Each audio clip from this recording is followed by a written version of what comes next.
बच्चों सबसे पहला प्रश्न है, सबसे अधिक तन्य धातु कौन सी है। बच्चों सबसे अधिक तन्य धातु सोना है। बच्चों सबसे पहले तन्यता का मतलब आप लोग समझिएगा, जिसे पीट पाट करके लंबी तार के रूप में खींचा जा सके उसे तन्यता का गुण कहा जाता है। ठीक है, तो इसमें सबसे ज़्यादा तार के रूप में खींचे जाने वाले क्या है, सोना। इसलिए इस प्रश्न का उत्तर हो जाएगा ऑप्शन नंबर डी, सोना।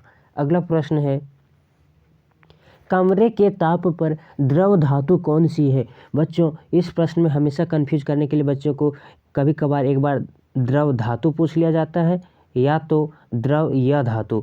जब द्रव धातु पूछेगा तो इस प्रश्न का उत्तर हो जाएगा पारा, जिसको संकेत करते हैं Hg से। ठीक है, इसलिए इस प्रश्न का सही उत्तर हो जाएगा पारा, ऑप्शन नंबर सी, Hg। ठीक है, अगला प्रश्न है, कमरे के ताप पर द्रव या धातु कौन सी है। बच्चों अभी मैंने ऊपर बताया कि जब द्रव धातु पूछेगा तो उसका आंसर होगा पारा, और जब द्रव या धातु पूछेगा, द्रव या धातु, तो इस प्रश्न का सही उत्तर हो जाएगा ब्रोमीन, जिसका संकेत क्या है, Br। इसलिए इस प्रश्न का सही उत्तर हो जाएगा ऑप्शन नंबर 3, Br। ठीक है, अगला प्रश्न है, धातु के ऑक्साइड होते हैं। बच्चों याद रखिएगा आप लोग, धातु के ऑक्साइड प्रायः क्षारीय प्रकृति के होते हैं, इसलिए इस प्रश्न का सही उत्तर हो जाएगा ऑप्शन नंबर बी। अगला प्रश्न है, धातु के ऑक्साइड क्या होते हैं बच्चों, क्षारीय। और आप लोग याद रखिएगा कि यह धातु के ऑक्साइड जितने भी होते हैं वह अम्लीय प्रकृति के होते हैं। ठीक है, अगला प्रश्न है, वह धातु जिसे आसानी से चाकू से काटा जा सकता है। बच्चों वैसे तो धातु सभी कठोर होते हैं, लेकिन कुछ अपवाद होते हैं, जैसे लिथियम, सोडियम और पोटेशियम इतने मुलायम धातु हैं कि इन्हें चाकू से काटा जा सकता है। ठीक है, तो इसमें से देखिए लिथियम, पोटेशियम और सोडियम कोई भी है, तो बच्चों देखिए इसमें दिया गया है ऑप्शन नंबर बी में सोडियम, तो इस प्रश्न का सही उत्तर हो जाएगा ऑप्शन नंबर बी। अगला प्रश्न है, केरोसिन तेल में डुबोकर रखा जाता है। बच्चों केरोसिन तेल में किस तत्व को डुबोकर रखा जाता है।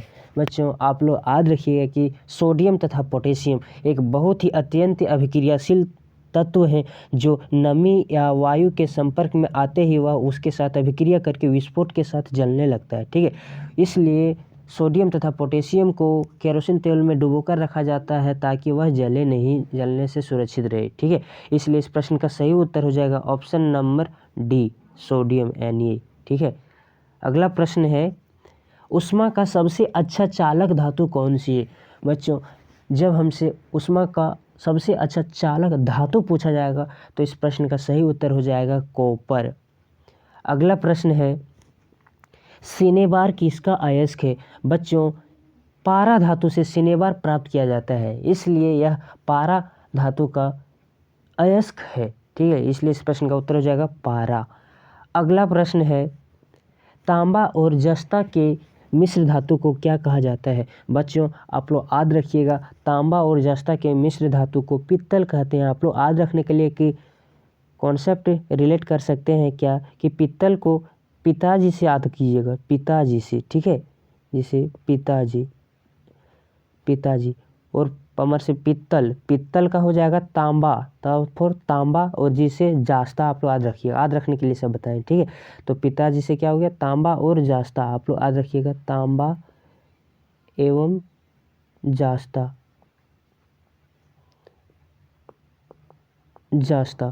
तो तांबा और जास्ता के मिश्र धातु को क्या कहते हैं, पित्तल। तो ऑप्शन नंबर कौन हो जाएगा इसमें से, ए।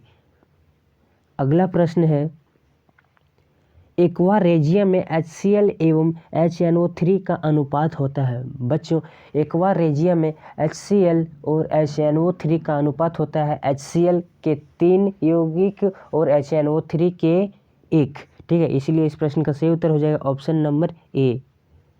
बच्चों यहाँ पर मैंने जो लिखे हुए सो इस तरह से होगा, इसका सही रूप HNO बेस में 3 जाएगा। ठीक है, आप लोग सही कर लीजिएगा।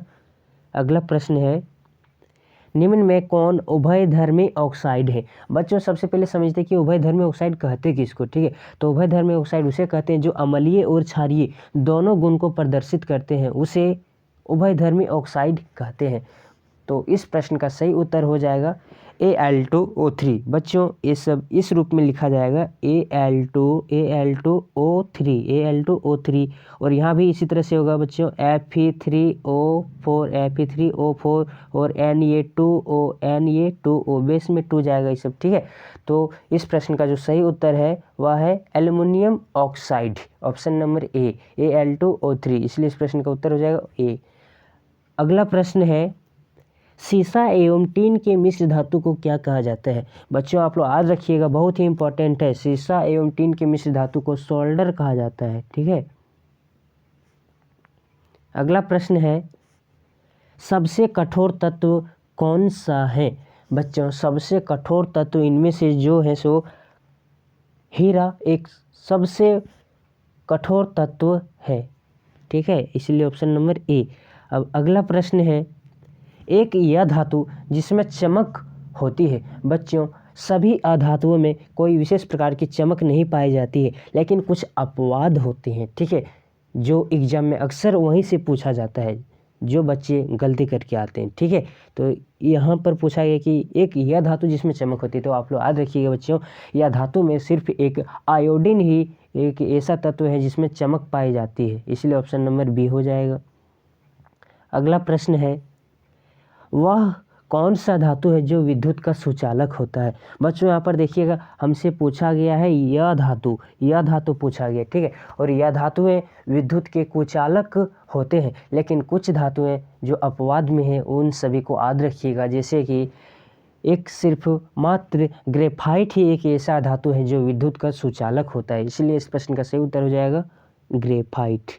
अगला प्रश्न है निम्न में कौन सबसे अधिक अभिक्रियाशील तत्व है। बच्चों इस प्रश्न का सही उत्तर हो जाएगा सबसे अधिक अभिक्रियाशील तत्व सोना होता है, ठीक है, और सोना का संकेत क्या होता है Au, इसलिए इस प्रश्न का सही उत्तर हो जाएगा ऑप्शन नंबर डी। अब अगला प्रश्न है शुद्ध सोना कितने कैरेट का होता है। बच्चों याद रखिएगा आप लोग, शुद्ध सोना 24 कैरेट का होता है, ठीक है। अगला प्रश्न है लोहे पर जिंक की परत चढ़ाने की विधि को क्या कहा जाता है। बच्चों लोहे पर जिंक की पतली परत चढ़ाने की विधि को असद लेपन कहा जाता है। अगला प्रश्न है निम्न में कौन सबसे अधिक अभिक्रियाशील है। बच्चों इनमें से सबसे अधिक अभिक्रियाशील सक्रियता श्रेणी में आप लोगों ने पढ़े होंगे कि सबसे ऊपर जो है वह पोटेशियम है, जो कि एक सबसे अधिक अभिक्रियाशील तत्व माने जाते हैं, ठीक है, इसलिए इस प्रश्न का सही उत्तर हो जाएगा ऑप्शन नंबर डी। अगला प्रश्न है हीलियम कैसा तत्व है। बच्चों याद रखिएगा जिस भी तत्व का इलेक्ट्रॉनिक विन्यास करें, अगर उसके बाह्यतम कक्ष में इलेक्ट्रॉनों की संख्या यानी कि अपने अष्टक को पूरा भरा हुआ मिले तो वह एक अक्रिय गैस कहलाता है, अक्रिय तत्व, निष्क्रिय तत्व कहलाता है, ठीक, इसलिए इस प्रश्न के सही उत्तर हो जाएगा ए अक्रिय। अगला प्रश्न है धातु जो स्वतंत्र अवस्था में पाया जाता है। बच्चों धातु जो स्वतंत्र अवस्था में पाया जाता है वह है सोना, इसलिए ऑप्शन नंबर डी। बच्चों मैंने अभी तक जितने भी प्रश्न करवाए हैं वह एग्जाम की दृष्टि से बहुत ही महत्वपूर्ण है, इसीलिए आप लोगों से एक रिक्वेस्ट है कि आप लोग इन प्रश्नों को दोबारा देख करके बहुत ही अच्छी तरह से तैयारी कर लीजिएगा, इससे बाहर एक भी प्रश्न नहीं पूछे जाएंगे बच्चों, ठीक है। बच्चों आज की वीडियो में इतना ही, फिर मिलेंगे अगले वीडियो में। अगर यह वीडियो आप लोगों को ज़रा सा भी अच्छा लगे तो लाइक शेयर एंड कमेंट करें और हमारे चैनल को सब्सक्राइब करना ना भूलें, क्योंकि मैं कक्षा 10वीं की सभी इम्पोर्टेंट चैप्टर वाइज महत्वपूर्ण प्रश्नों को MCQ और लघुत्तरीय दीर्घोत्तरीय प्रश्नों को लेकर आता रहूँगा, जो एग्जाम की दृष्टि से बहुत ही महत्वपूर्ण होंगे। धन्यवाद।